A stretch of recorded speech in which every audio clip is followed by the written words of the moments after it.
السلام علیکم ناظرین، زندگی میں صرف ایک دفعہ نہانے والی غلیظ ترین ملکہ۔ آج ہم لوگ جاننے والے ہیں کیسٹائل کی ملکہ ایزابیلا کے بارے میں، جو اپنی سخت طبیعت اور کینہ پروری کے سبب مشہور ہے۔ یہ ایک کٹر کیتھولک ملکہ تھی جسے یہودیوں اور مسلمانوں سے شدید ترین نفرت تھی۔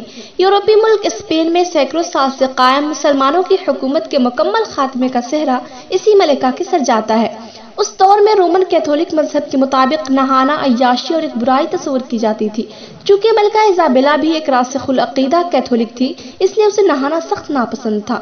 مشرق و مغربی تمام مورخین کے مطابق ملکہ ایزابیلا اپنی زندگی میں صرف 2 مرتبہ نہائی تھی، ایک بار جب وہ پیدا ہوئی اور دوسری بار جب اس کی شادی ہوئی۔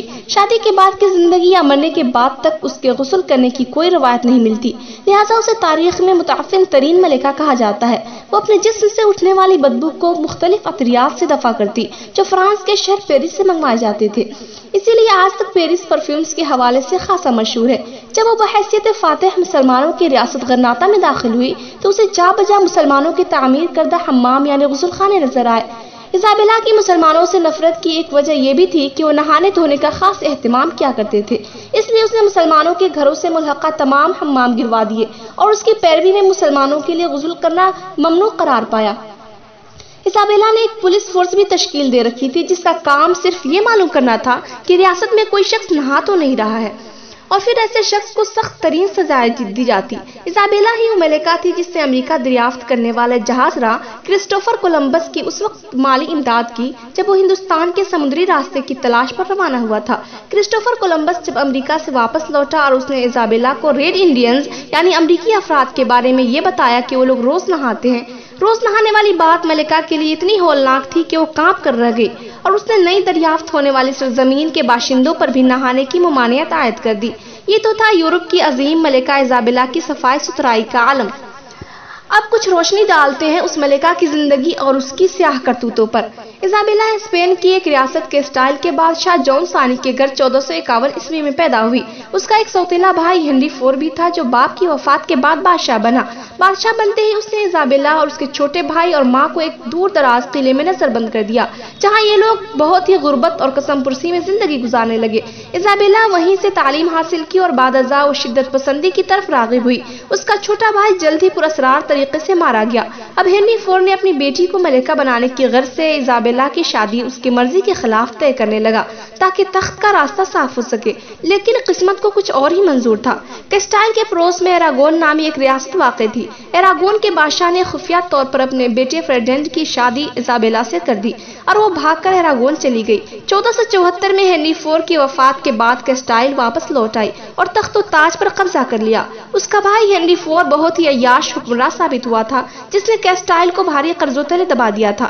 ایزابیلا تخت نشین ہوتے ہی سختی سے قانون پر عمل پیرا ہوئی اور رحم دلی جیسے جذبے سے نہ آشنا تھی۔ اپنی ریاست کیسٹائل کو مضبوط کرنے کے بعد اپنے شوہر فرڈینڈ کے ساتھ مل کر اس نے مسلمانوں کے اسپین سے باہر نکالنے کی حکمت عملی ترتیب دی، جس کا خواب یورپ کئی سو سال سے دیکھ رہا تھا۔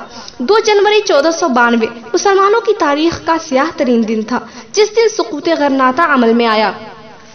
اسپین نامی ملک پر مسلمانوں کی 800 سالہ عظیم الشان حکومت کا خاتمہ ہوا۔ غرناطہ کا آخری بادشاہ امیر عبداللہ ایک کمزور حکمران ثابت ہوا جس نے نہایت ذلت کے ساتھ شکست تسلیم کی اور چند شرائط کے عوض غرناطہ کی چابیاں ایزابیلا کے حوالے کر دی، جن میں یہ شرائط قابل ذکر تھی کہ کسی مسلمان کی جان و مال کو کوئی نقصان نہیں پہنچایا جائے گا، کسی مسلمان کا دین تبدیل نہیں کیا جائے گا، جبکہ امیر عبداللہ کو ایک بڑی جاگیر عطا کی جائے گی۔ جب وہ یہ تمام شرائط طے کر کے الحمرا محل سے روانہ ہوا تو آنسوؤں سے رو رہا تھا۔ یہ منظر دیکھ کر امیر عبداللہ کی ماں نے ایسی بات کہی جس کو تاریخ نے ہمیشہ کے لیے محفوظ کر لیا۔ انہوں نے کہا، جس انمول چیز کی حفاظت تم مردوں کی طرح نہ کر سکے، اب اس کے لیے عورتوں کی طرح آنسو بہانا بیکار ہے۔ دوسری طرف ملکہ ایزابیلا اور فرڈینڈ نے الحمرا پر قابض ہوتے ہی تمام شرائط کو پامال کر دیا۔ مسلمانوں کا جان و مال کچھ بھی محفوظ نہ رہا۔ ہزاروں مسلمان لڑکیوں کی عصمت دری کی گئی، مسجدیں استبل بنا دی گئی۔ اب ایک حکم نامہ جاری کیا گیا کہ اسپین میں تمام مسلمان عیسائیت قبول کر لیں ورنہ انہیں قتل کر دیا جائے گا۔ ایک دن میں ہزاروں مسلمان عیسائی بنائے گئے، ان کے لباس، نام اور تعلیم سب بدل دیے گئے اور امیر عبداللہ کو جاگیر دینے کے بجائے ان کے تمام خاندان کو قتل کر دیا گیا۔ یہ ایک بہت ہی ضخیم موضوع ہے دوستو۔ قصہ مختصر یہ کہ ملکہ ایزابیلا نے اس ملک سے جس پر مسلمانوں نے سینکڑوں سال حکومت کیا، وہاں سے ان کا نام و نشان مٹا دیا۔ ایزابیل کی اس عمل کو نہ صرف مسلمان بلکہ یورپی مورخین نے بھی وحشیانہ اور قابل مذمت قرار دیا ہے۔ اس واقعے کے چند سال بعد یہ سفاک ملکہ ایزابیلا 1504 عیسوی میں مر گئی۔ اس کے دونوں بچے جلد ہی موت کا شکار ہو گئے، جبکہ اقتدار اس کی تیسری بیٹی جوانا آف کیسٹائل کے ہاتھ لگا۔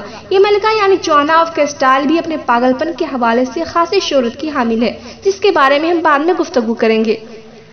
ناظرین، ویڈیو اچھی لگی ہو تو لائک، شیئر اور سبسکرائب کرنا نہ بھولیں۔ ملتی ہوں اپنے نیکسٹ ویڈیو میں، تب تک کے لیے اللہ حافظ۔